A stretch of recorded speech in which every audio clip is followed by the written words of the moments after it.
ba wani abu a duniya duk girman mai arziki da zai ce nashi ne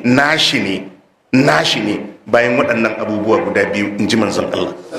Abu na farko abin da ya ce, saboda haka idan kana so alhaji ka ba ma kanka asamin ka gane abin da ka mallaka a cikin biliyoyin arzikinka, duk gari in ya waye ka dinga rubuta abincin nawa ka ci. Wannan abin da ka ci, annabi ya ce na farko a arzikinka shine naka. Abu na biyu mai kai sadaka da shi. Waɗannan tarin ƙaddarori, waɗannan tarin dukiya, yadda kaga kwastoma zai zo ya tafi, kai ma haka da ka tafi ka basu.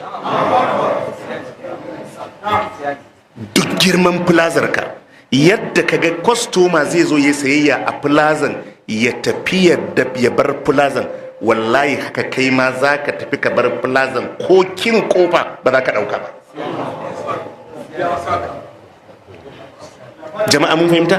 Yadda kaga dan acaba zai zo gidan man ka ya sha mai ya tafi, alhaji wallahi kai ma haka a nan da ka bar gidan man a gun za ka bar shi, ba ko kan famfo wallahi ba za ka ɗauka. Yadda kaga kwastomominka da su zo su shiga shagon su fita, wallahi kai ma haka da ka fita. Iya abin da yake naka, annabi ya ce ɗayan biyu, in a duniya ne abin da ka ci ka sha, idan a lahira ne abin da ka yi sadaka da shi, duk sauran biliyoyin kuɗin nan wallahi alhaji hidima kawai kake musu.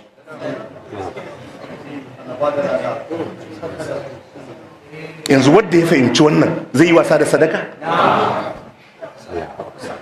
Duk yawan dukiyar wallahi alhaji inda ka ganta nan anan za ka tafi kabarta. Duk yawan tirelolinka wallahi yadda kaga direba ke tafiya ya basu, haka da ka tafi ka basu, ba abin da za ka ɗauka. Jama'a mun fahimta? Annabi ya ce waɗannan abubuwa guda biyu su ne naka ya kai ɗan adam.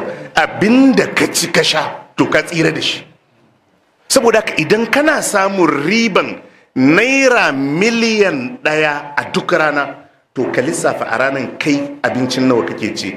In ka lissafa kana cin abincin 50,000, to a miliyan 1 ka 50,000 ne naka. Sai kuma ka duba a lahira nawa kake sadaka da shi. In kana sadakan 50,000, to yanzu duk rana a dukiyarka kana tashi kana tsira da 100,000 ne. 100,000